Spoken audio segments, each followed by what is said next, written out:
আসসালামু আলাইকুম। সর্বশেষ তথ্য অনুযায়ী 1 জুলাই হতে 2 ধাপে কার্যকর হতে যাচ্ছে নবম পে স্কেল। প্রথম ধাপে বেসিকের 100% বৃদ্ধির জোরালো সম্ভাবনা রয়েছে। আজকের ভিডিওতে আমরা দেখব প্রথম ধাপে বেসিকের 100% কার্যকর হলে 14তম গ্রেডের কর্মচারীদের মোট বেতন কত হবে। যারা 14তম গ্রেডে কর্মরত আছেন তাদের জন্য এই ভিডিওটি খুবই গুরুত্বপূর্ণ। চলুন বিস্তারিত দেখে নেওয়া যাক। 14তম গ্রেডের বর্তমান বেতনের বিবরণ। 2015 সালের পে স্কেল অনুযায়ী 14তম গ্রেডের প্রারম্ভিক বেসিক 10,200 টাকা।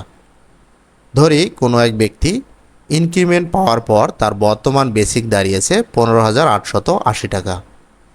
এই দুই বেসিকের পার্থক্য অর্থাৎ বর্তমান বেসিক বিয়োগ প্রারম্ভিক বেসিক 15,880 বিয়োগ 10,200 5,680 টাকা। নতুন স্কেলে ওই ব্যক্তির বেসিক কত হবে।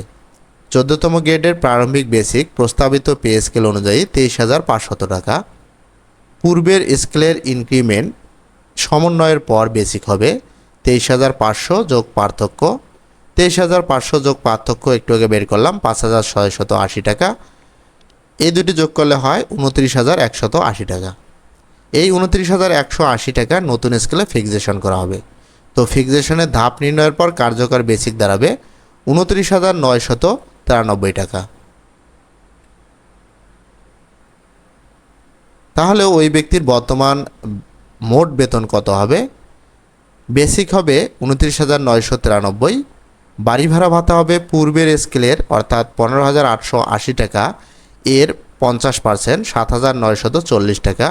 এটি ঢাকা ব্যতীত অন্য সিটি কর্পোরেশনের ক্ষেত্রে, সিটি কর্পোরেশন ব্যতীত অন্য স্থানের ক্ষেত্রে এটি হবে 45%।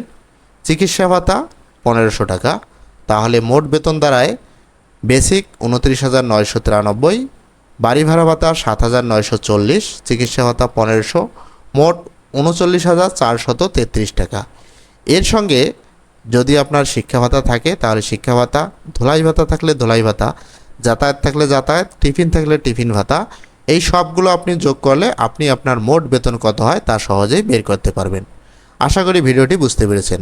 যদি বুঝতে অসুবিধা হয় প্রশ্ন করবেন কমেন্টে, উত্তর দেওয়ার চেষ্টা করব। ধন্যবাদ সবাইকে।